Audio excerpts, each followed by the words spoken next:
Oke, saya ke Mas Adi kalau gitu. Mas Adi, tadi kan Bang Hendarsan bilang ada dua kemungkinan pada saat sebelum Kongres atau pada saat Kongres nih pertemuannya. Atau jangan-jangan bisa jadi nggak jadi karena gesekan friksi yang di dalam kalau PDIP masuk ini bergesekan, bisa terjadi ada gesekan nih karena di dalam ada Mas Gibran, ada Mas Kaisang Ketua Umum PSI, ada juga kemudian yang pro Jokowi di dalamnya, ada Bang Ara termasuk juga di dalamnya.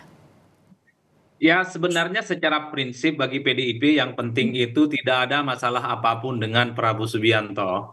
Kalau yang lain itu merasa tidak happy, merasa tidak nyaman, itu monggo. Karena bagi PDIP yang paling dihormati itu hanyalah presiden definitif, bukan yang lain. Itu yang saya kemudian di awal itu sudah disclaimer. Bagaimana model koalisi politik antara Prabowo dengan Megawati, Gerindra dan PDIP, kalau hanya yang diakui itu hanyalah Prabowo.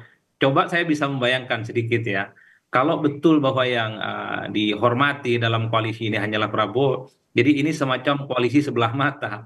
Karena Gibran itu dianggap bukan bagian dari koalisi pemerintah, jadinya oleh PDIP. Inilah yang saya kira pasti akan menimbulkan sedikit resistensi.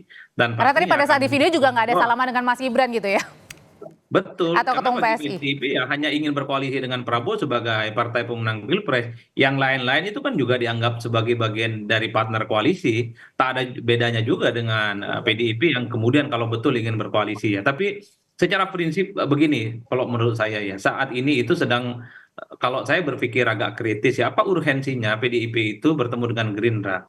Apa pentingnya Megawati itu bertemu dengan Prabowo Subianto? Dulu memang ada keinginan Prabowo ingin merangkul semua kekuatan politik termasuk yang kalah pilpres tentu untuk mengamankan dukungan politik di parlemen sehingga tidak ada gejolak apapun.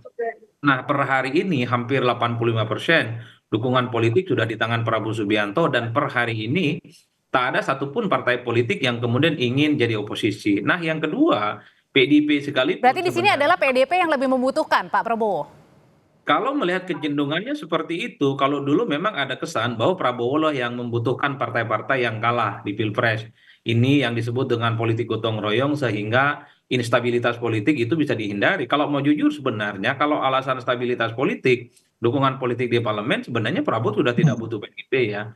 Cuman memang karena Prabowo ini mazhabnya adalah zero enemy, tidak mau ada sedikit pun yang protes dan kritis, apalagi Hmm. partai yang sebesar PDIP tentu tidak Ya, mungkin ada sedikit ganjalan yang oke. kemudian akan menjadi resisten di kemudian hari.